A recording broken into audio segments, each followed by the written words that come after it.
So సర్వేలు IVRS సర్వేలు జరుగుతూ ఉంటాయి. ఆ సర్వేలో మీ పేరు కూడా పెట్టారు, మీ పేరుతో పాటు ఇంకా దేవినేని ఉమ పేరు కూడా పెట్టారు.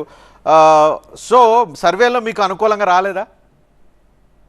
డేటా ఏమైనా చెప్పారా మీ పార్టీ ఆఫీస్ వాళ్ళు? పలానా రీజన్తో మీకు ఇవ్వలేకపోతున్నాం అని మీతో అసలు ఏమైనా డిస్కషన్ జరిగిందా?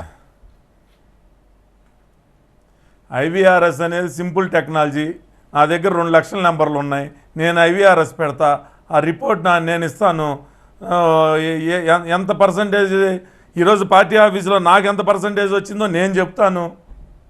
దాంట్లో అది వాస్తవం కాదో ఏంటనేది పార్టీ చేసుకోవాలా.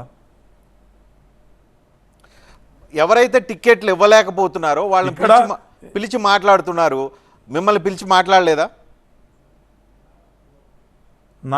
నేను పొద్దున్న నుంచి ఉదయం నుంచి బాబు గారితో అపాయింట్మెంట్ పెట్టమని పిఏకి ఫోన్ చేసి చెప్తున్నాను. నాకు ఇంతవరకు ఎటువంటి సమాచారం ఇవ్వలేదు. చెప్తానంటున్నారు కానీ ఇంతవరకు అయితే నాకైతే ఎటువంటి సమాచారం ఇవ్వలేదు. సో ఇప్పుడు మీకు టికెట్ ఇవ్వకపోయినా తెలుగుదేశం పార్టీని కాపాడుకుంటాం అని అంటున్నారు. అర్థం కావట్లేదు అది ఎలా కాపాడుకుంటానికి అవకాశం ఉంది? ఇప్పుడు మీకు టికెట్ ఇవ్వలేదు, వేరే దేవినేని ఉమ్మకి టికెట్ ఇచ్చారు. టికెట్ ఇస్తే మీరు పార్టీని ఎట్లా కాపాడుతుంటారు? దేవినేని ఉప్పరికి సపోర్ట్ చేస్తేనే పార్టీని కాపాడుకున్నట్టు అవుతుంది. అలా కాకుండా వేరే ఏం చేస్తారు మీరు? ఇక్కడ ఎవరో ఓడిపోయే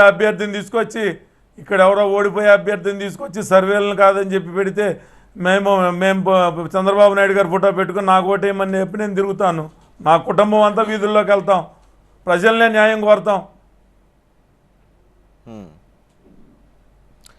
సో ప్రజల్నే న్యాయం చేయమని అడుగుతారు అంటే అప్పుడు మీకు తెలుగుదేశం పార్టీ నేను